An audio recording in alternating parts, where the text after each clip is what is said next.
Halito, everybody. Welcome back. Welcome back. It's been a minute. I know I wasn't here last week. How is everyone? I hope you're doing well. This is CT over at the Native Reality, and today we're going to be talking about Match Me Abroad. Now, we're going to do a little bit of catch up because I missed you guys last week. It was Memorial Day. I needed to take a little bit of break. You know what I'm saying? So we're back and we're nice and refreshed. So I'm going to mix up last week's episode, which was episode 4, with this week's episode, which was episode 5.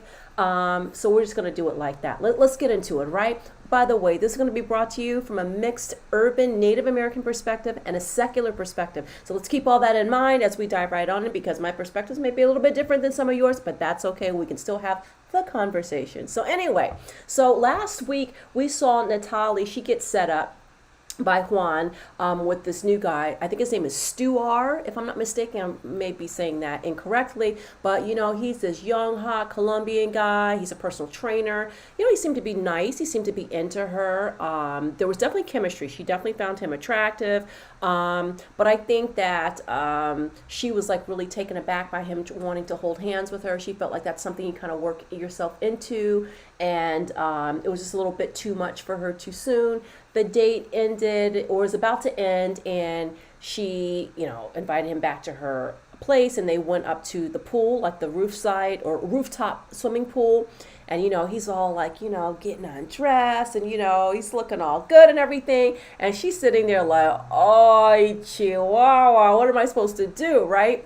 So it's funny that I understand she doesn't want to go too fast, and I feel like Colombia and the dating culture is much more advanced compared to what she's used to, which really makes me wonder like why she chose that place. But I wonder if it's all because this is going to be on camera.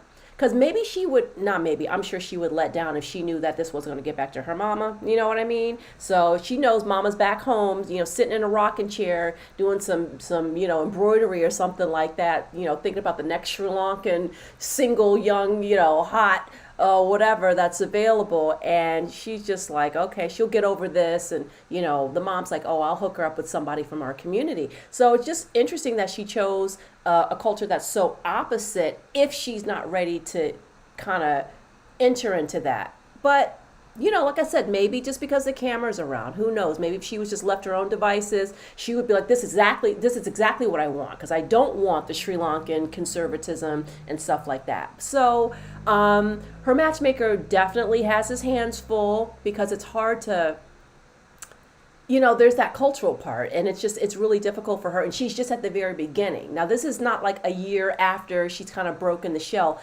This is like getting, it's like a cherry popping of getting outside of your comfort zone, so to speak, right? So I wonder how long her, well, do they have to have a visa? Because I don't know. Certain countries, you don't have to have a visa for. I'm not sure with Colombia, with Americans or American passport holders, but she's American anyway. So how long she plans on being there? Because she's going to need like a good 6 months, I think, to kind of, get unwound, right? She's a little tightly wound. She's a cute girl. She was sitting there in the little interview thing, and she's got her cute little nails on, and her hair, it looks like she has henna. I use henna too, because okay, I'm sidetracking. I used to live upstairs from this little Indian market, and you could get henna like really cheap. And when I started graying, I was like, instead of like putting more chemicals in my hair, let me just use henna. And henna has been working for me fabulously. But I also am a woman of a certain age. I don't recommend henna usually for younger people, because once you want to change your hair, you decide you want to go get highlights or something like that, henna can basically be a nightmare, because you cannot strip henna off the hair. Anyway, digressing. So let's go into Harold. So Harold meets up with Katarina, his what do you call her? His matchmaker. And she gives him feedback about Teresa, who he went on the date with. She was absolutely, of course, not into him. So she's like, Harold, we're going to have to get you into like some new clothes. We're going to get you a makeover. And finally, I've been waiting for the makeover episode, to be perfectly honest. Those suspenders and that shirt, and it's just terrible. His fashions are so terrible, but he can't help it, right? That's why he's there, to get help. And, you guys know I have like a tender spot for Harold because, Harold has some challenges, right? That will make it very difficult for him to find someone. And I feel as though, I was glad to hear Katarina say, all right, you know what? It is time to basically, oh, you know what? I just realized I didn't have my light on. Let me turn my light on. Maybe you can see me a little bit better. All right, there we go. All right, I feel better now. I feel a little bit more fabulous. The lighting takes off 20 years, girls. Anyway, so I'm so silly. Oh, hi, Barbara. How are you? Good to see you up there in Canada. Harold looked great after the makeover, didn't he? And I hope that gave him a sense of self-esteem. He looks so nice. And, but the next thing we got to do, Barbara, we got to get him a new hairpiece because I'm telling you, now that was part of my expertise when I was a hairstylist. I worked with people who had hair loss, and we would put hair pieces on men who were missing hair, and we did it for women as well. But the wig business has actually blown that out of the water, so women don't really have to go into special salons like that anymore, but men do. They need help putting that on and measuring. Like he needs something that, maybe, not so high up. He's got a high hairline. I understand he's going for natural, but that doesn't look very good. I would get him a piece with like a little bit of a lighter density in the front because that hairline looks so stark, right? So anyway, yeah, Harold, call me. I will hook you up with a very good hairpiece. So anyway, yeah, he was feeling better about himself, and that was good to see. Now, the best thing I could say out of the entire episode for me, just like on a human level, I felt as though it was nice that to hear Katarina say, you know what, I gave him what he wanted. Now let me see if I can give him what he needs. And I'm also going to look for someone who may be on the same intellectual level as him. And I was like, bingo, that's what I've been saying, right? Like, kind of match him with someone that would be very difficult. Somebody like Teresa, no way in hell, right? But, it's possible. It's definitely possible. That show, Love on the Spectrum, is excellent, excellent, excellent. Not to say it would automatically work out with someone who may be more his intellectual, what would you say? Someone who's the same as him intellectually, but maybe there's a better chance, right? So, Natalie, we already talked about her and the conservative thing. Stanika, okay, so Stanika gets set up on her second date by Nina. Now, this guy, his name is Salah. So, Salah owns a restaurant, and Salah, when he walks out, he's very buff. Oh, you like me? I think I like her too, I like Barbara. I like Katarina too because I feel like she's smart, and I feel like she will be a little bit more sensitive and like I feel like she knew that somebody like Teresa would not work out for him initially, but she still wants to make him feel like, hey, I know you're paying for this and I know this is what your dream is, but and I'll give you that even though I know it's not going to work, but and then slowly walk him into something that's a little bit more appropriate for him. So I'm with you on that, Barbara, 100% on the same page. I like Katarina. So Stanika, yeah. So Salah walks out. So I guess they're at his restaurant, right? It's like kind of outdoor seating, but like kind of with a little roof and stuff, which was kind of nice, right? And the thing is that when he walked out, he's buff and he's like really, he's got like that stoic, machismo Moroccan guy thing kind of going. Doesn't smile a lot. Doesn't seem particularly warm. So he sits down with her, Nina's there and the translator's there, and then the brother comes over and asks questions, and then the mom and the dad, and the mom's like, here you go. She gives her flowers. She's like, oh, thank you. Oh, welcome to the family. You're welcome in our family. And oh my God, I just wanted to kiss that mother all over her cheeks. So sweet, so kind, so welcoming. I think that's something, she was not receptive to it, but I understand she was just nervous, like what is going on because she doesn't speak the language, right? But then again, she had two translators there, but it's still kind of strange because she's just there expecting to meet one person and then here comes the family. But see, that's part of Stanika not doing homework and not understanding how Arab families kind of operate, right? Sure, families vary from household to household, but families, from what we're seeing, it seems to be like families are very heavily involved in, marriages and things like that. And we've seen that on some of the other seasons of, 90 Day Fiance and things like that. So I I wasn't terribly surprised, but she was, and that threw her off. So now he goes to confront his mom, and he did it like, it was almost like a spoiled brat. Like, Mom, I told you, leave me alone. You're going to chase her away, Mom. It was more like that, but she took it like, oh no, I don't like the way he's talking to his mother. She's probably thinking, is this the way he would try to talk to me later on? And Stanika, we still don't have any clarity on exactly why, what was his name? Oh my God, Noreen, her date number 1 from the first week or second week or whatever that was. I'm still not clear as to why this is her first date ever in her life, in her 30s, and she's an American woman. That's really puzzling to me. So, she has to have some other things. Maybe some things have happened or she's witnessed things or whatever that kind of scare her away, because with Salah, that was a red flag for her. But you know what? Hey, listen. Let's go ahead and spill over into the next episode. So now we're getting into episode 5. So episode 5, which was last night, you guys, that one started with, Mark. So Mark goes on a date with this girl named Sukanya, right? She's 24 years old.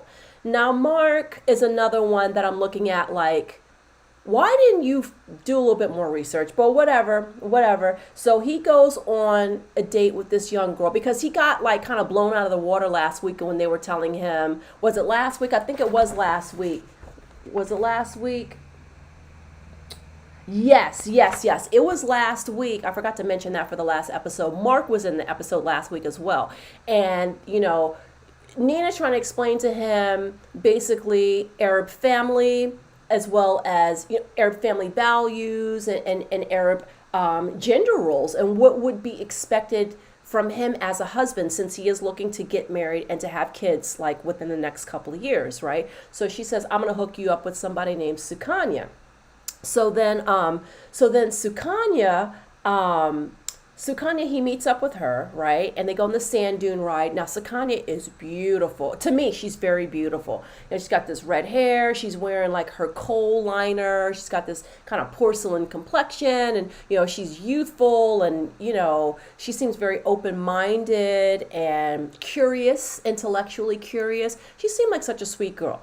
However, I am not, and you guys can say whatever you want, I am not down for these 20-year age gaps. I just, unless you're 60 and the person's 80, it's different. Right? But even still, you know what I mean? That still is a bit much. 20 years, no matter what end of the age spectrum, it's challenging. And, as she's talking, it's kind of obvious that she's not like a super mature 24-year-old. And it's not her fault. It's just the environment she lives in. They're talking about, the prohibitions that women have living in her country, and her expectations of a husband and the independence that she would aspire to have. Like, she's checking off all of the boxes, everything that he wants.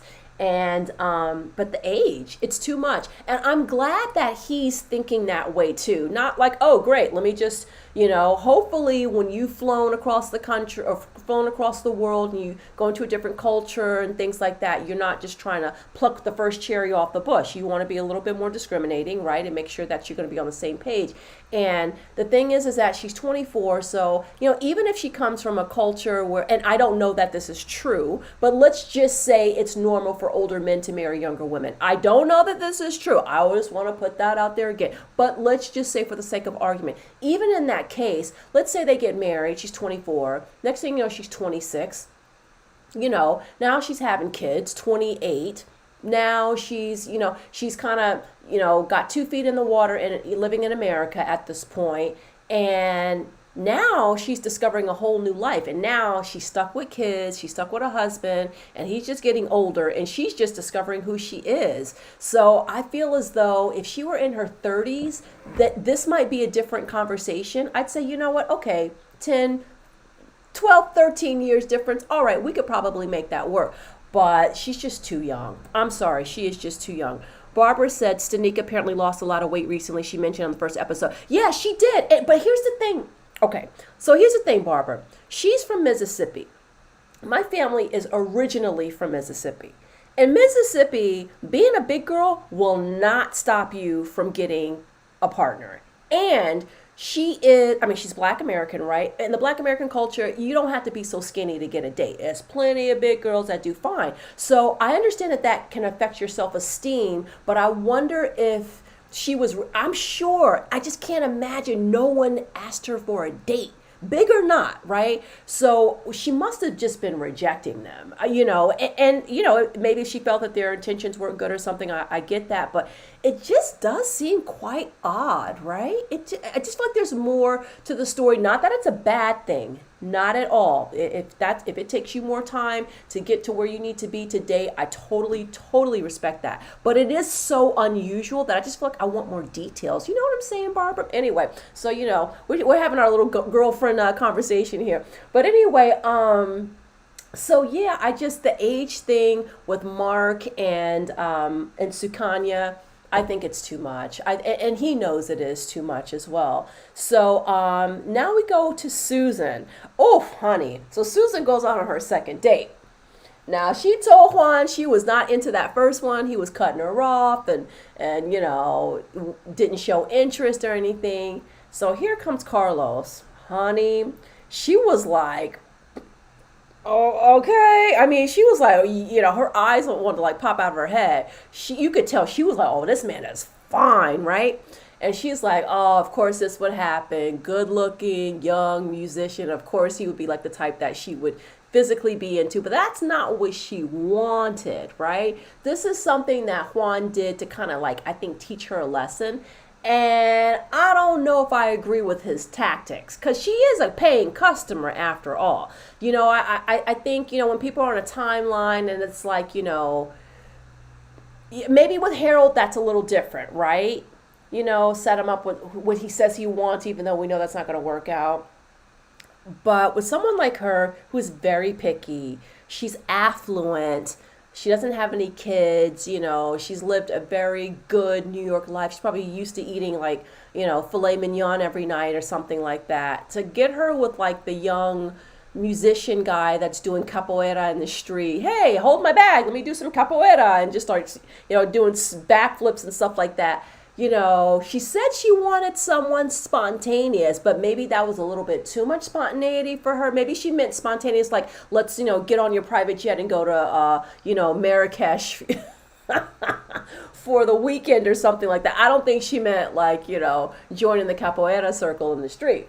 So, you know, they're talking and he's trying to get her to open up. He's asking her questions like what happened with your past relationship. And she was like, oh no, he doesn't get to know that. That's too much. Can't you see I'm having a good time? Like that is, okay, Susan, you don't have to go detail for detail. She did say it was a toxic relationship, but I mean, I don't think it would be unreasonable for a person to say, for you to be like, okay, it was a toxic relationship. We had communication issues that, you know, just really, we couldn't see our way through to the end of the relationship, so we had to end it. Something like that, right? You don't have to go word for word, play by play, exactly all the details, but I think it's fair to ask a person what happened in their last relationship and get, you know, just like a basic kind of answer. And, you know, it seemed to be that she was into him, so I mean, I thought that there was chemistry, so I would have thought that she would have been willing to talk a little bit more with him, but this is part of being hurt a lot, and this is a part of being, you know, kind of jaded, and that happens when you've kissed a lot of frogs, and, you know, you're kind of over it at this point. So as she's going on, she's kind of assessing all the different things that she's noticing about him, and she's thinking, you know what, I don't think this is going to work out. And I was like, see, yeah, I don't think that would have worked out for her either. I think if, you know, he would have been a good catch for someone else, but not for Susan. So now that Juan did his little experiment, I think he needs to see, like, now, you know, he said, you know, she has too much rigidity, right? And he has to find that middle ground between making her happy and between having her open herself up a little bit. Because being a matchmaker, it looks exhausting, right? Because you're not just introducing them to people. You gotta have you guys watched some of these matchmaker shows over the years? What they have to do to get people to open up. Sometimes they have to send their clients to counseling to get to the root of what it is that doesn't allow them to, let someone in when they have someone perfectly good that they say that they want right there in their lap. But Carlos was not what she wanted to begin with. So I am just dead curious to see what Bachelor number 3 is going to look like, because I don't think she's going to go on another date with him. Do you guys? So, and Carlos was like, I'm not concerned with age or anything. And when he was talking about like how he went to college, and his English is really good, right? And he was saying like he wanted to go to college and travel and meet girls, and her face was like, meet girls. And so then I think that's probably the point where she finally decided in her mind, okay, I don't think this is gonna work. He's probably looking for something that I can't give him. She just needs a more stable guy. You know what I mean? And but Carlos, his DMs will be full, honey. He'll be full after this show. He was a nice looking, and he was tall too. Like I was like, okay, Carlos won't be single for long. But you may want to get a different line of work. I don't know. I'm not saying a musician is the worst thing to be, but have a good stable, some good money coming in, and then do your music on the side. That's just me. But I'm also a mother, so I can only imagine if my son comes home and says, Mom, I want to be a musician. I'm going to be like, okay, that's fine, but you're still going to college. So anyway, moving on. But he did go to college, in all fairness. But anyway, moving on. So Stanika, all right, so she finishes off the date with Salah. So so the translator helps him explain that the reason, because she was like, okay, what just happened with your mom or whatever, and he says, I apologize for that or whatever. It was just that, I don't like my mother in my business, and she was being, too meddlesome, so, that's why I spoke to her. And then she's like, okay, but her red flag is like already seriously erect, right? And he says, come on, let's go on a motorcycle ride. Now, see, that's where she's better than me, because I'll be damned. I'm not going on anybody's motorcycle. I don't know how you drive. I don't know what the healthcare system, if I hurt myself, some hospitals, if you don't have any money, they won't treat you. I mean, just like, so better her than me. But anyway, she said she grew up with motorcycles because her dad had them, so she was comfortable. So she gets on the motorcycle, especially like with no jeans on. She had on shorts. So like if you scrape your knee, if you get burned, that happened to my cousin one time when we were pretty little. He got on the what do you call it? A motorbike or motorcycle with some friends. I mean, he was a small kid, and he got this bad burn, and I just remember that from the time I was a little kid, and I was like, ooh, I never want to get on a motorcycle, but that's just me. So they get on the motorcycle, they go, and he's like popping wheelies and stuff. Oh my God, my heart just sank in my chest. I was like, that's too much. That is too much. So they then finish their date on like this little outside veranda with like a view to the cityscape, and it was really nice. And so the waiter's pouring her alcohol. He's like, no thank you, I don't drink. And so they're talking, and then they get out the translation apps. Now see, here's the thing, because he is so stoked and he doesn't smile that much when where's my phone? You know what, sometimes you can't find your, oh, here we go. So I felt like he was doing like this the whole time. And then I realized, translation app. But because the body language doesn't connect, he doesn't exude, like an amorous kind of something. It just felt like he was kind of like not into her that much. I couldn't really read it. But then I was like, okay, they're just looking up their apps. And then the way he was talking wasn't very warm to her. It was has a very direct way of speaking. And if you're not used to that, it can really come off kind of, especially when you're first meeting someone. I don't think that's good for like a romantic date. So, the red flags were just pretty much buried in the ground at that point. She said she wanted to know like why he spoke to his mom like that. Do you have anger issues? He's like, anger issues? You don't know me like that. But see, this is where I think the cultural difference happened. I really do, because Salah looked like a lot of, so I had some family in Michigan, right? And there were a lot of people from, I mean, we had a huge Middle Eastern population. Moroccan, well, not Moroccan, sorry. I had Moroccan neighbors in Jersey, but when I lived in Michigan, we had a huge Lebanese, Syrian, Iraqi population. I mean, huge. And Salat, just to see him walk and talk, and some of them were my coworkers, bosses, and things like that. To me, he's just kind of like a typical guy that you would meet in the Middle East. I mean, I didn't think he was terrible, but he wasn't,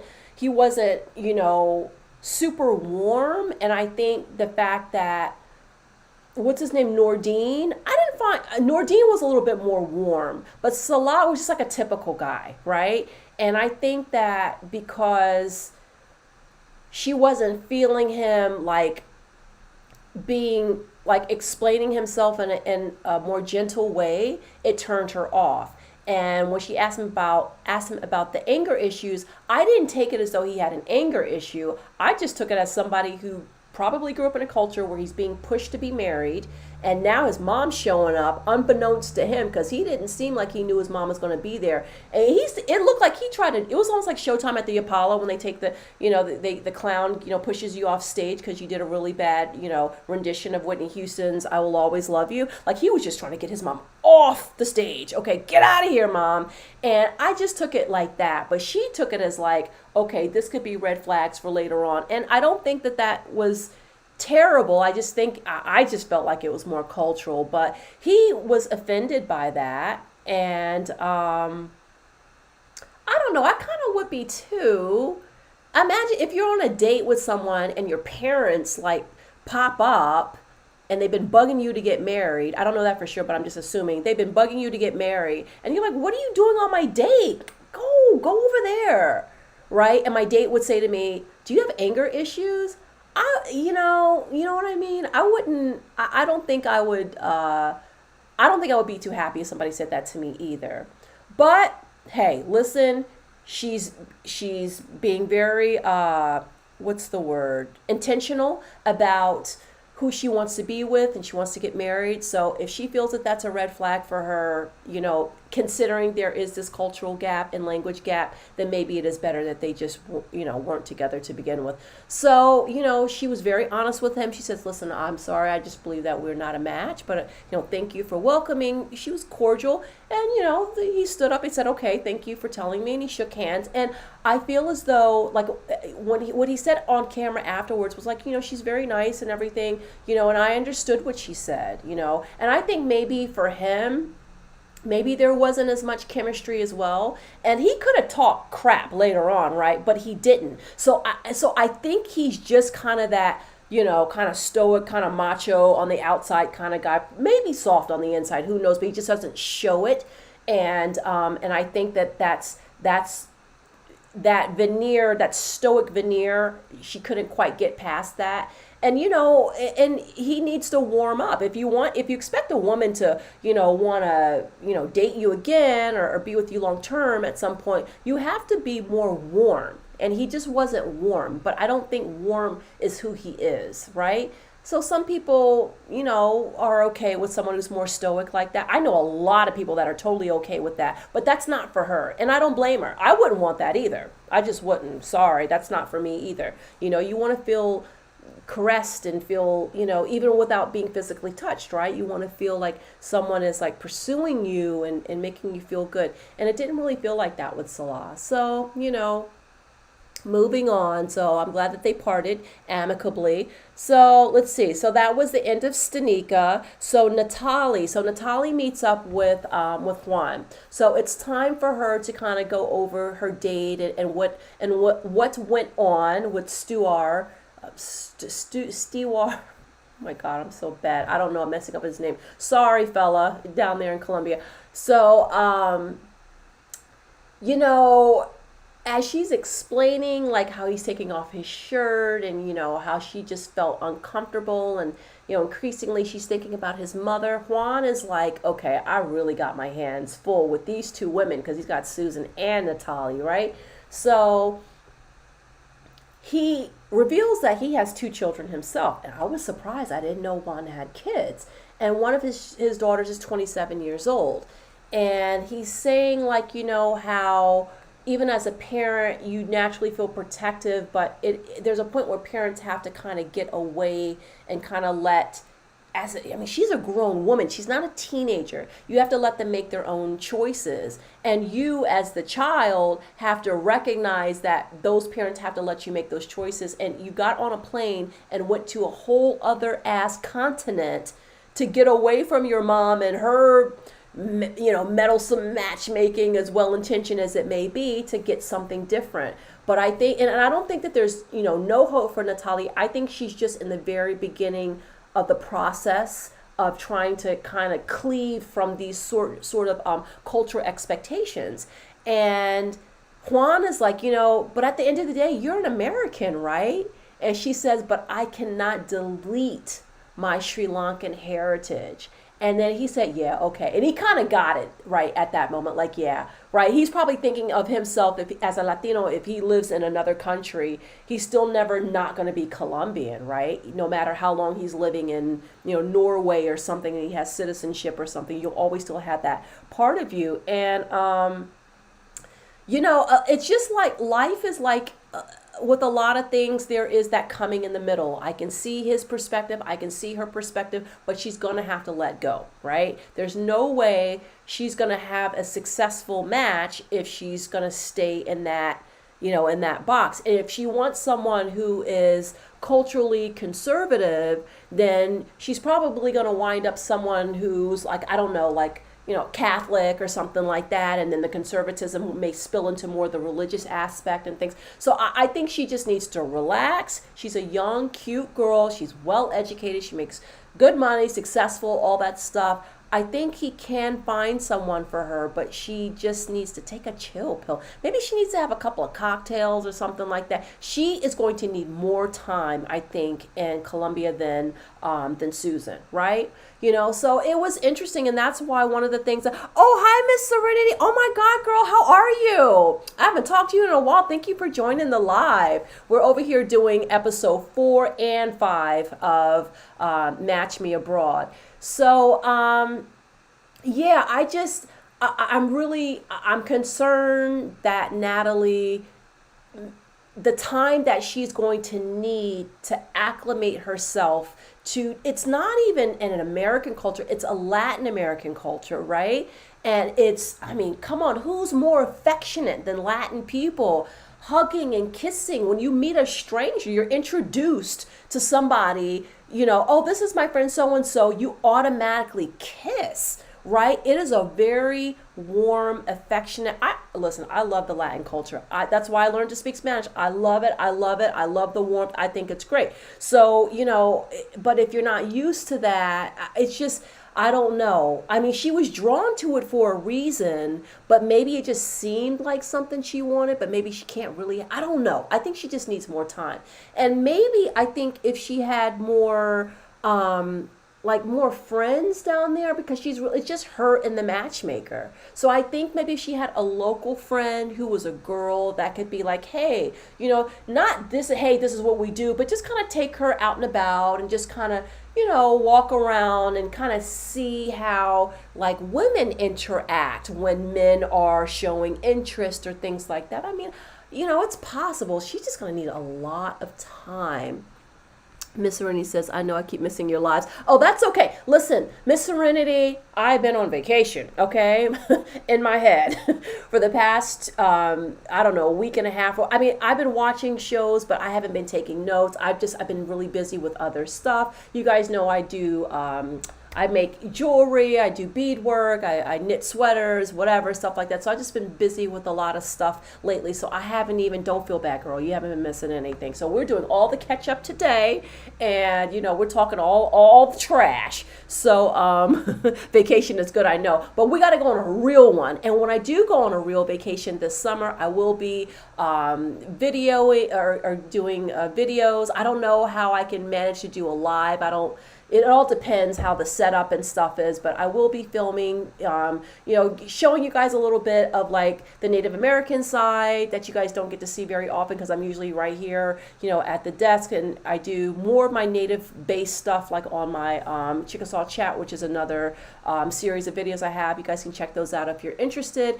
And we're going to be doing some, visiting, villages and things this summer. So I am really interested in, kind of sharing that part of my life with you guys, which I really love. And, the reason I love this show, Match Me Abroad, because I am very interested in, where do you find my jewelry? Oh my goodness. You can find me at, all right, if you know how to spell Mississippi, I'm on Instagram at Mississippi_Chickasaw, which is spelled ChickAsaw,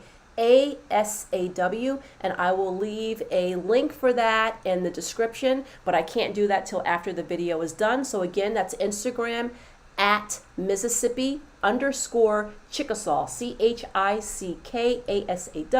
Thanks for asking. Nobody's ever asked any.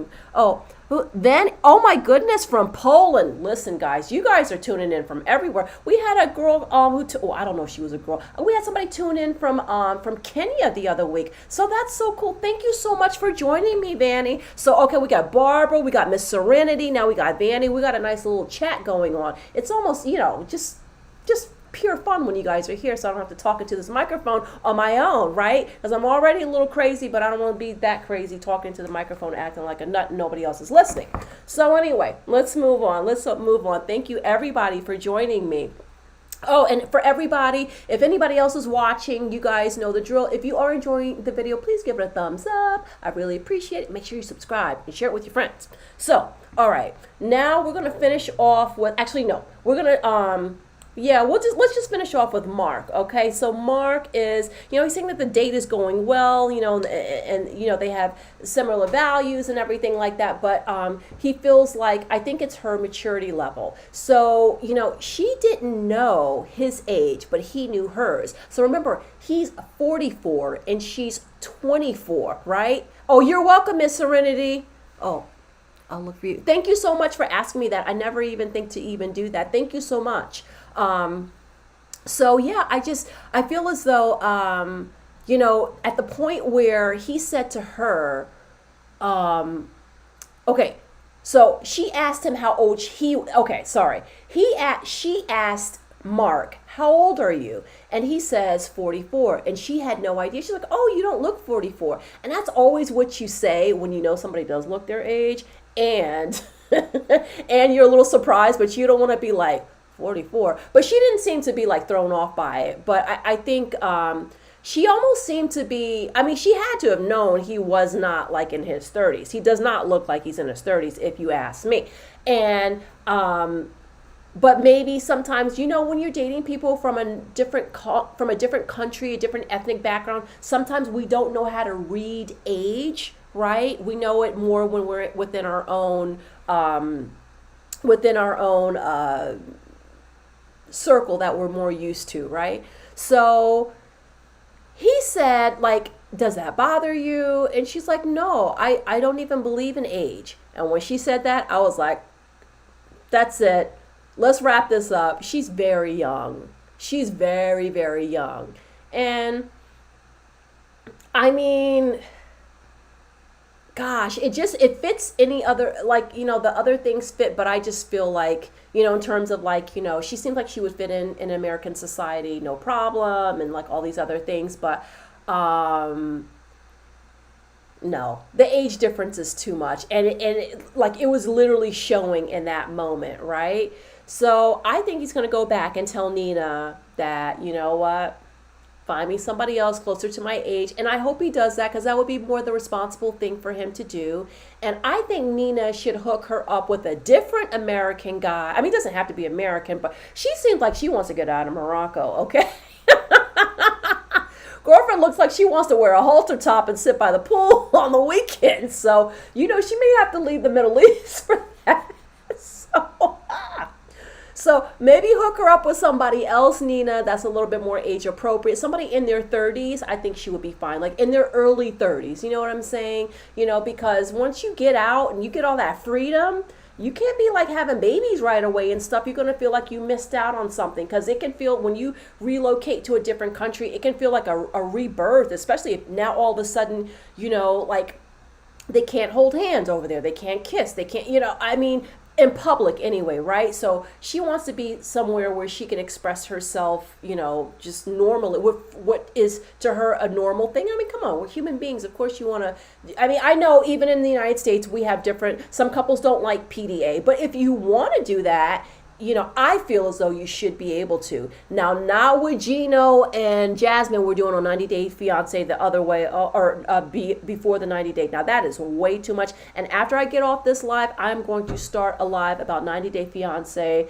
before the 90 days. Oh my God. But anyway, but she wants a lot of those things that we have, like in the United States, as well as Europe and Asia. So, I mean, she could get set up with somebody else, but just more age appropriate. I just don't feel that this is really good. And I mean, beyond, you know, just having an initial introduction and them, you know, being attracted to one another. I mean, I don't know how attracted she is to him, to be honest, but he's attracted to her. She's a pretty girl, right? But, you know, what else are they going to really talk about? You know, just, it's a bad match. I'm sorry. I'm just not for that.